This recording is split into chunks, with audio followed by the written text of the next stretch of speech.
main motivation for standing was that I'd had quite a lot of personal experience with mental health problems in my first 3 years, and I got to my 4th year and I thought, do you know what, I've been fine for like the last year, but you know, there were things that the university and the union could have done that would have made the whole experience better for me, so I thought, why don't I use this experience in a positive way and kind of try and turn things around for people coming up behind me having similar problems.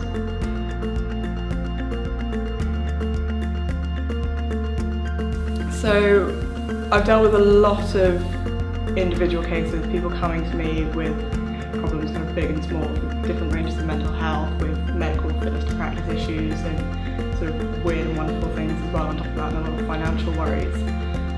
So I've dealt with a lot of those, and the feedback I've got from people has been really great. I've also been working on trying to reform the way the last 2 years of medical school are funded for students, because a lot of our students aren't receiving even enough money to pay their rent, let alone anything else. And it's been a massive source of anxiety. So we're working on changing that within Imperial and on a more national level across all the medical schools.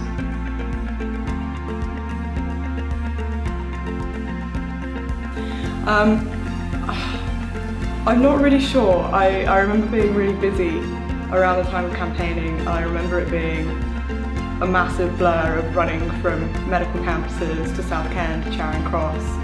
And I've got this vivid memory of having to manage my time really well, because I was playing a concert with ICSO on the same night as Hustings in the Reynolds, and having to like run for a taxi in black tie, change in the taxi, run into the Reynolds, do my Hustings, and then, you know, run back and change back into black tie on the way and things like that. So I managed, and my project didn't suffer while I was campaigning, so it's doable. I'm just not entirely sure how.